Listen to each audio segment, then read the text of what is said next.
As you well know, everything I talk about is leadership because everything rises and falls on leadership. John Maxwell said that. Encourage you to get any book that he's wrote. But today we're going to talk about somebody else that wrote a little book. It's like a 5-inch book. It's called Outstanding Leadership by Stan Toler. Anytime I see a leadership book, whether I go to Goodwill or whether I go to a used bookstore, I always grab it. I'll flip through it if I see a couple things because I figure if I buy this book for $2, $3, $4, $5, if I can get one or two good things out of it. But this book, this Outstanding Leadership by Stan Toler, is a ton. And if you're really, to me, this book is best used when you're wanting to cast vision, maybe for the new year. Maybe you're going to have a retreat, or maybe you're going to get people together and you're going to have a meeting with them, and you kind of want to share where the company's going to go, the vision that you have as a leadership. If you don't do that, it's as simple as renting a restaurant, a back room for lunch, having a 30, 40-minute PowerPoint, and then having lunch and you know, drinks if you drink, whatever it is with that. But, you know, you say, well, that costs a lot. It's well worth it. What if you got everybody on the same page? What if the vision was so clear and you had a blueprint of what it was going to look like for the next year, and you could hold people accountable to that vision? How much is that worth to you? It's definitely worth a lunch. So let's look at this chapter 10 book called Outstanding Leadership by Stan Toler. It's called Leadership That Transforms. The best leaders are those who can inspire others to reach for something greater than themselves. That's what a leadership is, right? That's what you do as a leader. You inspire others. And you show them that they have something inside of themselves greater than what they can even see. To me, that's almost the definition of leadership. It's to take others to a place that they don't even know that they could go. And that's amazing to me, to be able to see that transformation that begins to happen inside of those that you're coaching, inside of those that you're working. And then you look a year, 2, 3 years down the road, and they're a totally different person. It's so awesome to see. I see that all the time. I'll go into a company, haven't been in there a while, and then I'll see somebody, haven't seen them in 6 months, a year, and then, you know, they look good physically. They're telling you how amazing everything's going. I mean, just mentally, spiritually, physically, that they're just, you know, at tens. And it's so exciting and inspiring to see that. And then to know that you look at that leader and you say, that person's that way because of this person. Because the leadership that they provided, that person had to do the hard work. Yes, they had to take responsibility. They had to take discipline and do that. But guess what? That person that made that safe space for them to be able to accomplish that in their lives, I guarantee you there's always a leader behind that. Effective leadership is more than learning the how fars. It also includes knowing the where to's and supporting others on the journey. And this is what he says, Stan Toler. Effective leaders help others to feel better about themselves. Feel better about themselves. So when a leader makes somebody feel like shit and provides fear and discomfort, is that feeling better about themselves? That's the easy way. As a leader, it's the easy way to yell and go off on somebody. That's easy. You can do that at home, with your kids. You can do that with your partner, with your wife, your spouse, whatever it may be. Do you make them feel better about themselves? Look at every relationship that you are in your life right now and ask the question, do I make them feel better about themselves? That's a hard question, isn't it? Holy shit, that's a deep one. Let's pause and think about that. Next one, be more established in their value system. Are you displaying the values in your company, and in what you display, are you displaying those to others? Or are they put out there on display? Think of it like a display. Like, you know, just like when you go to the store and you see everything that's out there with the price tag, it's very clear. There's a price, here it is, you can pick it up or you can ask someone to see it. Is it on display? Are these values established? Do they know what they are? You may need to do some teaching with your team on the values that your company has. There's very, very clear systems of value in some of the top 50 companies that are out there, and I guarantee you, whether some of them are conservative, some of them are leaning liberal, whatever it is, but they display their values very carefully. And you need to too, but what it does? It creates a filter. When you put your values out, it creates a filter to keep people out that don't align with your values, and that should be part of your onboarding. It should be a part of whenever you go to hire somebody, because you hire slow, fire fast. Put your values out there right in the beginning. Number 3, have more confidence in their skills. Do you give them more confidence in the things that they do? If they're at a 5, how are you looking at coaching them to get to a 7 or an 8? And that's through confidence. Number 4, be more confident in the leadership of others. Does it bug you when somebody does well around you? Are you promoting other leaders around you? Are you sharing to the CEO, the CTO? Are you like, hey, Jim here, he's a young leader that I'm working on, and he's doing awesome. He's doing this, this, and this, and this.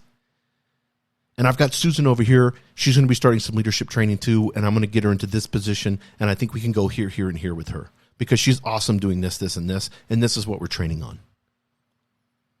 Are you confident in the leadership of others? Are you reproducing yourself over and over again?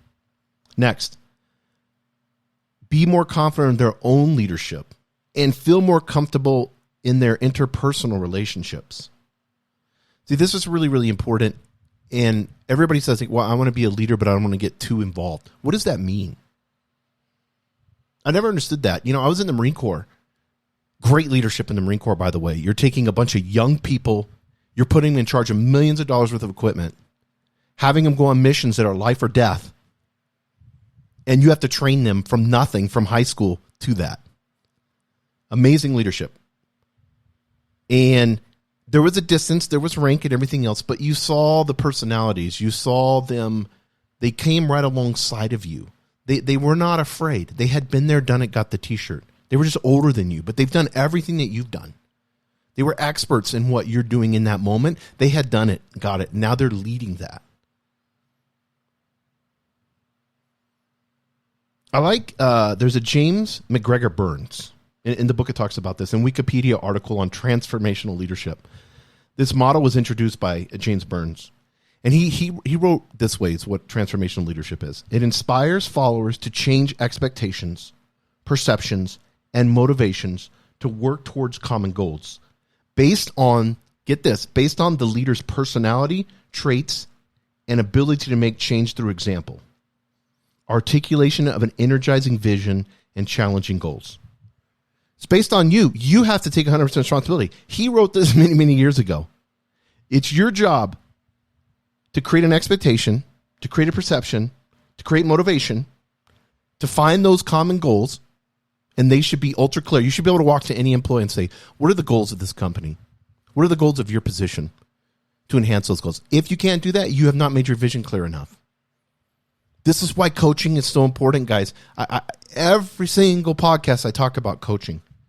And every time I go into businesses and I talk to people, they're saying the same, management saying the same thing. I don't have time to coach. And I'm saying over and over and over again, it is the number one most important thing you can do. Because the reason you don't have time is because you haven't coached, because you have no leaders. You have a bunch of followers that are barely doing their job because they can't take ownership, because you've took ownership of every single thing out there. So what you're doing is just running around like a firefighter with sirens going off, emergency, and some of you are addicted to this because your adrenaline starts flowing, and that you need the coffee and the adrenaline so that you can just go 10, 12 hours a day and put out fires all day long, and you think that you've accomplished something when you've done nothing. You've done nothing. You don't do anything until you become a leader. You have to understand this. A true leader is not doing all the work for everybody else. You're like, well, I have to do the management work. That management work, everybody's a leader. That's their responsibility to do those things. They bring you reports. You can check the reports, make sure they're accurate. Why are you creating reports? I guarantee you I could walk into your office right now, watch you for a day, watch you for a week, And 90% of the things that you're doing could be delegated to someone else, other people. I guarantee you. Write it all down. Write everything that you do, all the minimal little tiny tasks that you do. Most of you just are ego and you think you're the only ones that can do it, but you don't realize you have tech savvy people that are younger than you that could do that in 10 minutes and it's taking you 45. I'm telling you right now, it is you as a leader and how you act and react with others determines success of not just your position, but the success of the company. And it is your personality, your traits, and your ability, as he says, to make change through example, articulation, and an energizing vision and challenging goals. People love a challenge. They love to be competitive and have a challenge. That's the jobs they like to go to. No one wants easy street. They think they do, but they don't. And if you got an employee who just wants to sit around and be on ESPN all day and let you do all the work, you need to fire him. You don't have to do it right away. You can look for a replacement. Some of you need to just clean house on your team. Let 20, 30% of them go. The ones that you know you've just been milking right along just because they don't cause any waves and they don't bug you while you're doing their work for them. It is your responsibility to create an impact on your followers, those that you lead. Business blogger Pearl Zhu gives additional insights into transformational leadership. It says this, they facilitate a redefinition of a people's mission and vision, a renewal of their commitment, and the restructuring of their systems for goal accomplishment. That's your responsibility. You're doing all the work, doing the reports, writing things down, checking all your... You shouldn't even be looking at your emails. You can get an assistant so inexpensive overseas. If you can't afford it, I guarantee you can. What's your ROI per an hour what you're worth? Why are you checking your emails?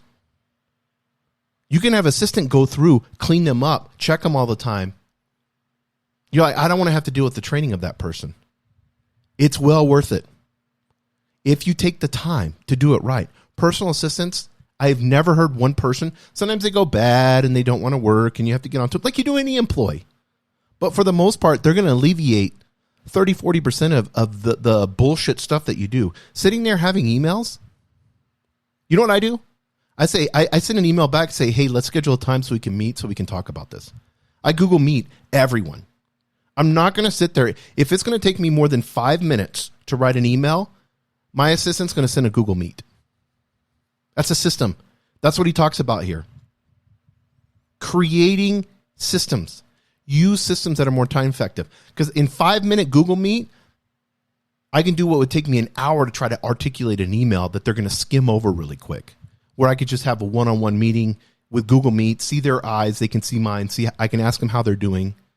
I can carry on a conversation with somebody, not sitting there texting and emailing.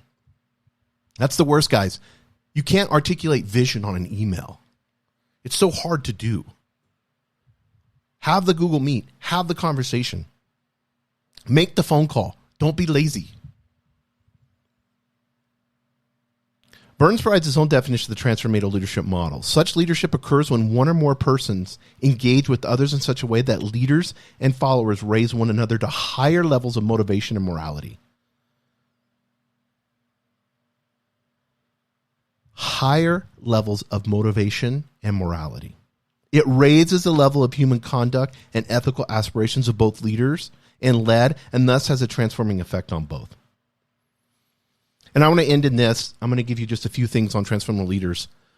Page 133 from Outstanding Leadership of Stan Toler. He says this, transformational leaders develop the vision. They transform the organization and head them down new tracks. They transform the organizations and head them down new tracks. When's the last time you've been creative to the point of where you've taken a risk and brought out new vision and said, this is the direction that we're going to go and we're going to try this. We may have to fail, but we're going to fail forward.